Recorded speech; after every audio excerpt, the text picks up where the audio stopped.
السلام علیکم عزیز طالبات.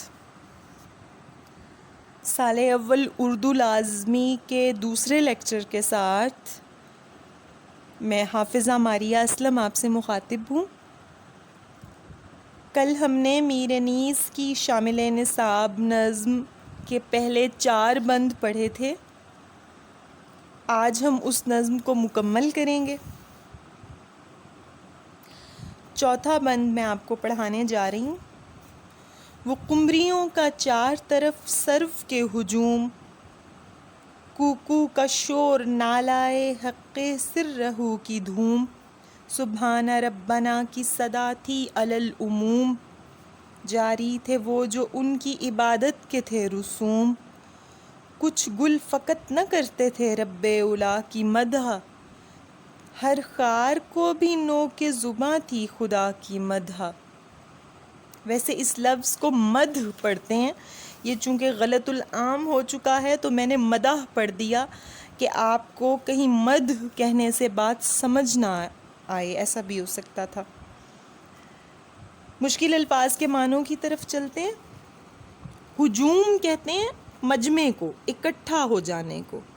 حق سرہ، اگر اللہ تعالیٰ کی ذات کو کوئی راز یا بھید سمجھا جائے تو اسے یوں ظاہر یا فاش کیا جا سکتا ہے کہ واقعی اللہ تعالیٰ موجود ہے. دراصل میر انیس نے اس ترکیب حق سرہ کو ایک ایسے کلمے کی حیثیت سے پیش کیا ہے کہ جس کا ورد پرندے کر رہے ہیں، یعنی اللہ تعالیٰ کی تسبیح بیان کرنا. سبحان ربنا کا مطلب ہے پاک ہے ہمارا رب، علی العموم عام طور پر، عموماً. رسوم رسمیں، رسم کی جمع رسوم.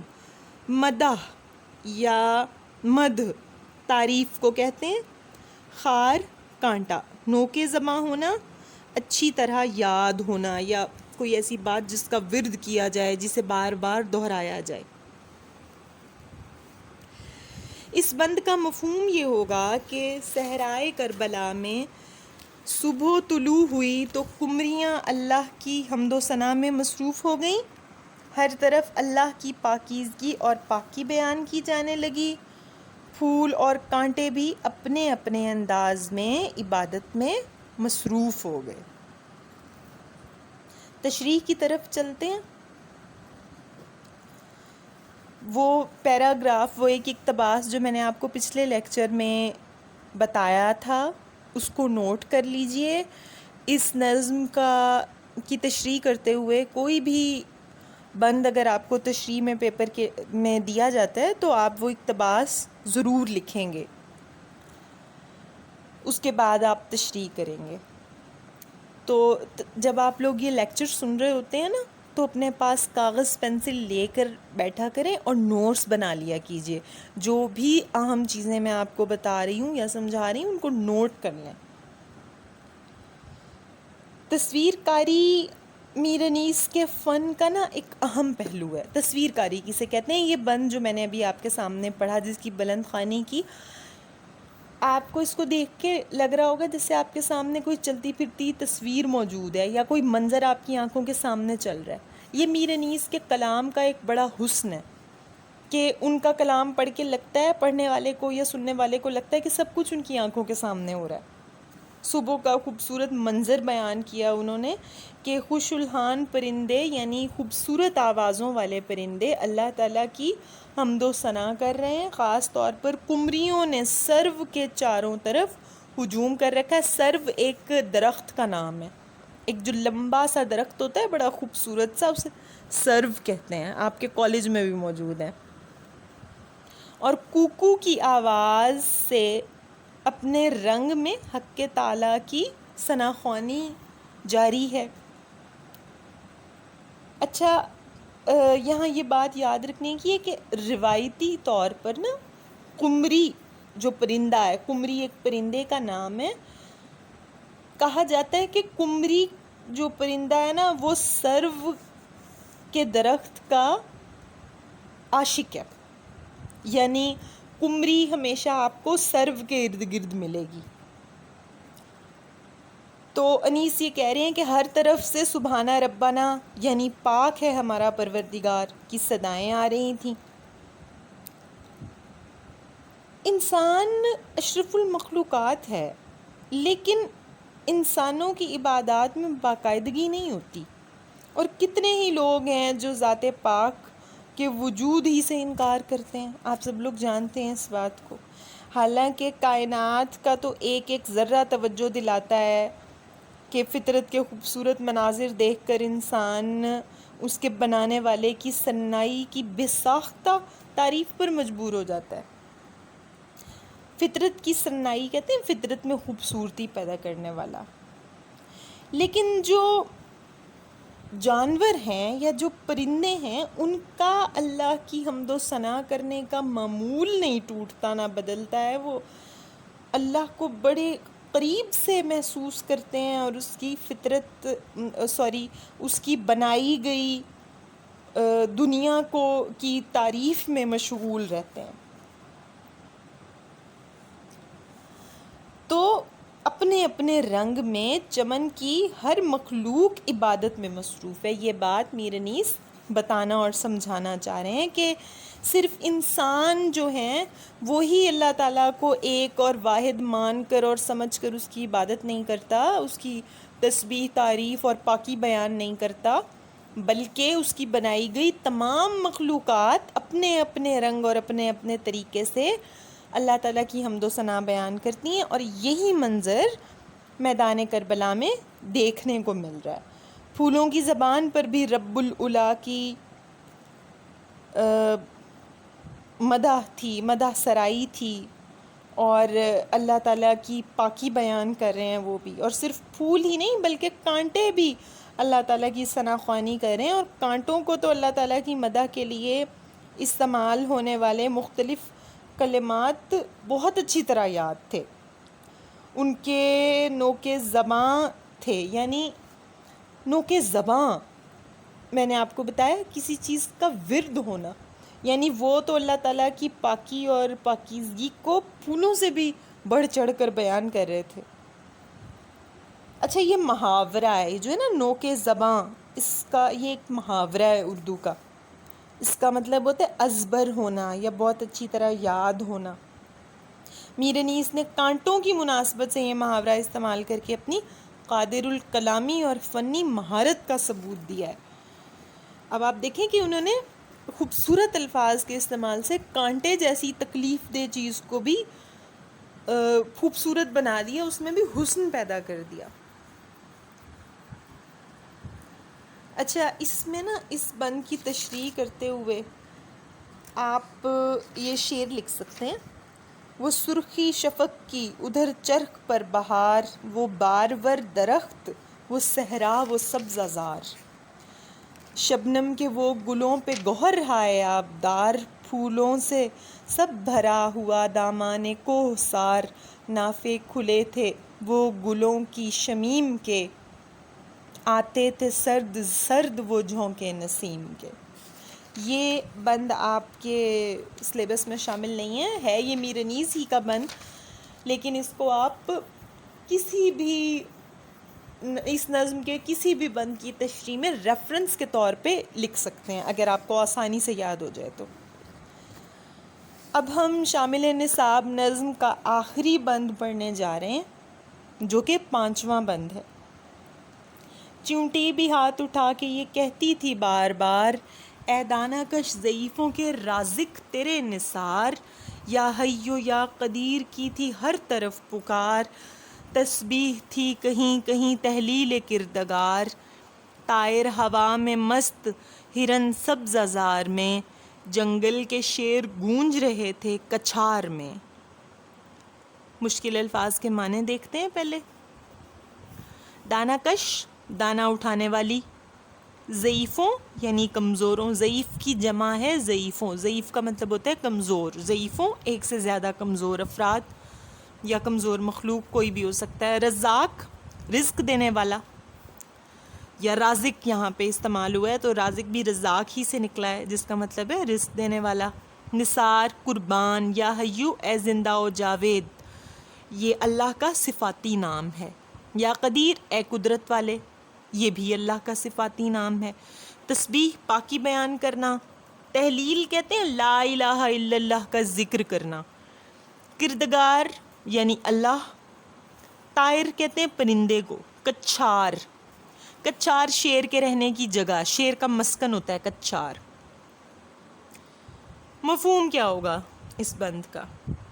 چیونٹی جیسی ننھی مخلوق بھی ہاتھ اٹھا کر اللہ تعالیٰ کے روزی رساں ہونے کی تعریف کر رہی تھی، یعنی چونٹی بھی اللہ تعالیٰ کا شکر ادا کر رہی تھی کہ اللہ تعالیٰ اتنا مہربان اور رحیم و کریم ہے کہ اس نے اپنی بنائی ہوئی، اپنی پیدا کردہ ادنا ترین مخلوق کو بھی کبھی فراموش نہیں کیا، بلکہ اس کو بھی باقاعدہ برابر رزق عطا کرتا ہے۔ وہ ہر طرف یا حیو یا قدیر کی آوازیں آ رہی تھیں، کہیں سبحان اللہ اور کہیں لا الہ الا اللہ کا ورد جاری تھا۔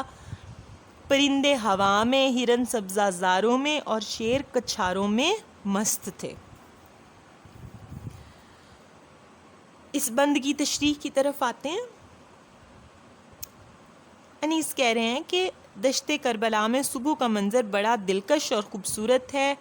ہوا چل رہی ہے اور سرسبز درختوں اور رنگا رنگ پھولوں نے بہار میں رنگ بھر دیے ہیں۔ پرندے سبحان ربی الاعلیٰ کہہ کر خدا کو یاد کر رہے ہیں۔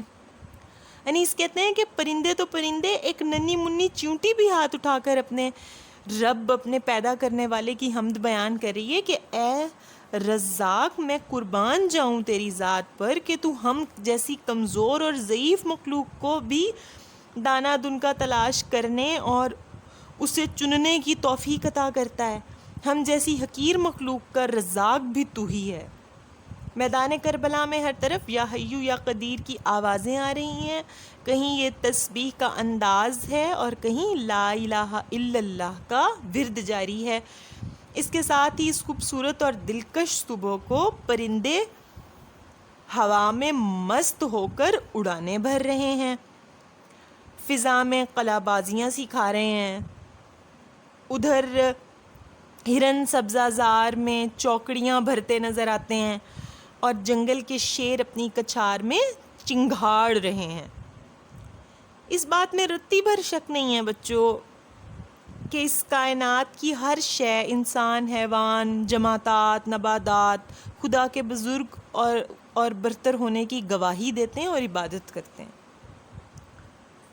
مولانا ظفر علی خان نے ایک حمدیہ شعر میں اسی حقیقت کی طرف یوں اشارہ کیا کہ ہر ایک ذرہ فضا کا داستاں اس کی سناتا ہے، ہر ایک جھونکا ہوا کا آ کے دیتا ہے پیام اس کا، یعنی اللہ تعالیٰ کا۔ اب میر انیس کے کمال فن کا اندازہ کیجئے آپ کہ اس مرثیے میں، یہ جو مرثیہ میں نے آپ کو بتایا کہ ایک مرثیے کے 5 بند نکال کر آپ کے سلیبس میں نظم کے طور پہ شامل کیے گئے، یہ مرثیہ 184 بندوں پر مشتمل ہے۔ 184 بند ہیں اس کے، یعنی 184، جس میں سے یہ 5 شامل نصاب بند ہیں، اور ہر بند میں منظر کشی، تخیل کی بلند پروازی، فصاحت، بلاغت، زبان و بیان اپنے عروج پر ہے۔ علم بیان اور علم بدیع کا استعمال اس فنی چابک دستی سے نظر آیا ہے کہ حیرت ہوتی ہے کہ کوئی آدمی، کوئی شاعر ایک ہی واقعے کو بارہا مختلف الفاظ استعمال کرتے ہوئے نئے نئے طریقوں سے، نئے نئے انداز سے کیسے بیان کر سکتا ہے۔ ظاہر ہے کہ آپ جانتے ہیں ایک واقعہ ہے واقعہ کربلا، آپ اس کو مختلف طریقوں سے بھی بیان کر لیں تب بھی حالات اور واقعات نہیں بدلیں گے۔ تو ایک آدمی کے فن، ایک آدمی کے کمال کا یہ کتنا بڑا ثبوت ہے کہ اس نے ساری زندگی اسی واقعے کو بیان کرنے کے لیے مرثیے لکھے۔ تو ظاہر ہے کہ اس کے پاس علم بہت زیادہ ہے، اس کے پاس جو وکیبلری جس کو آپ کہتے ہیں، یا آپ جس کو لغت کہتے ہیں، یا جس کو تفحص الفاظ کہتے ہیں، کہ اس کے پاس الفاظوں کا ذخیرہ بہت زیادہ ہے اور اس کو پتہ ہے کہاں پہ کون سا لفظ صحیح طور پہ برتنا ہے، تبھی تو وہ اتنے بہترین طریقے سے بار بار مرثیے کہہ کر نئے نئے انداز سے واقعہ کربلا کو پیش کر رہا ہے اور بیان کر رہا ہے۔ شاعر نے اسی جاندار اسلوب میں نا یہ بتایا ہے کہ اس کائنات کی تمام مخلوقات رب رحیم کی حمد و ثنا میں مصروف رہتی ہیں۔ خاص طور پہ میدان کربلا میں جو مخلوقات تھیں وہ اس بات پر اللہ کا شکر ادا کر رہی تھیں کہ ان کا نصیب جاگ اٹھے گا جب حضرت امام حسین علیہ السلام اپنے لشکر کے ساتھ وہاں پر تشریف لائیں گے تو ان کا نصیب بڑے عروج پر پہنچ جائے گا، اور وہ اس بات پر اللہ تعالیٰ کی شکر گزار ہیں۔ وہ چاہے دنیا کی کمزور ترین چیونٹی ہو یا جنگل کے تمام جانور، یا جانوروں پر اپنی دھاک بٹھانے والا ان کا بادشاہ جو ہے شیر وہ ہو، ہواؤں میں مستیاں کرنے والے پرندے ہوں، یا زمین پر چوکڑیاں بھرنے والے ہرن ہوں، یہاں تک کہ اس کائنات کی اشرف المخلوق انسان بھی اور اس کے فرشتے بھی عبادت کر رہے ہیں اور اپنے اپنے انداز میں اللہ کی حمد و ثنا بیان کر رہے ہیں۔ یہ تھی بچوں آپ کی شامل نصاب نظم۔ اس کے ساتھ ہی ہمارا آج کا لیکچر اپنے اختتام کو پہنچتا ہے۔ میں نے آپ سے پچھلے لیکچر میں یہ کہا تھا کہ آپ ایمانداری کے ساتھ نظم کی تشریح کو یاد کر کے زبانی لکھیے اور واٹس ایپ گروپ میں اپنا نام اور رول نمبر لکھ کر اس کو شیئر کیجیے۔